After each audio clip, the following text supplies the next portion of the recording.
Cayman দ্বীপপুঞ্জে চলমান max 60 টি10 লিগে হঠাৎ করে বড় ধরনের বিশৃঙ্খলা দেখা দিয়েছে। এই লিগে বাংলাদেশের তারকা ক্রিকেটার সাকিব আল হাসান ছাড়াও খেলছেন অস্ট্রেলিয়ার ডেভিড ওয়ার্নার এবং ইংল্যান্ডের অ্যালেক্স হেলসের মতো বিখ্যাত খেলোয়াড়রা। তবে ESPN ক্রিক-ইনফোর খবরে জানা গেছে, খেলোয়াড়দের পাওনা টাকা না দেওয়ায় তারা মাঠে নামতে অস্বীকৃতি জানিয়েছেন। সেই কারণে মঙ্গলবার একদিনেই 5টি ম্যাচ বাতিল হয়ে গেছে। প্রতিযোগিতা শুরুর 30 দিন আগেই বেশিরভাগ খেলোয়াড়দের টাকা দেওয়ার কথা ছিল, কিন্তু এখনও তারা সেই টাকা পাননি। তাই তারা বিক্ষোভ শুরু করেন এবং খেলতে অস্বীকার করেন। এই লিগে মায়ামি ব্লেজস দলের অধিনায়ক ছিলেন সাকিব আল হাসান। সমস্যা শুরু হওয়ার আগে তিনি ভালো ফর্মে ছিলেন। তিনি 6 ম্যাচে ব্যাট হাতে 52 রান করেছেন 157.57 স্ট্রাইক রেটে। সর্বোচ্চ রান ছিল 33।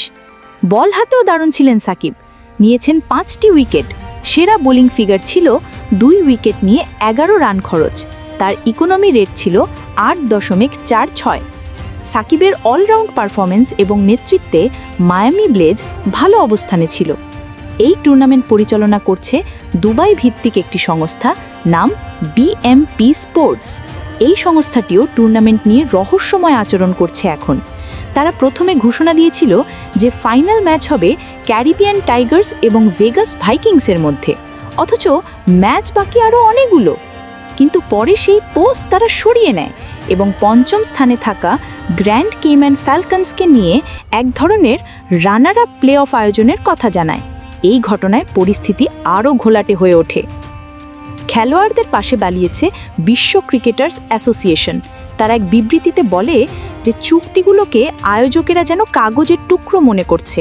তারা আরও বলে যে ICC অনুমোদিত ইভেন্টে খেলোয়াড়দের জন্য আরও শক্তিশালী সুরক্ষা দরকার। এখনও পর্যন্ত আয়োজক প্রতিষ্ঠান BMP স্পোর্টস এই ঘটনার কোনো ব্যাখ্যা দেয়নি বা কোনো প্রতিক্রিয়াও জানায়নি। ASBD 24 সত্য প্রকাশে অপসীম।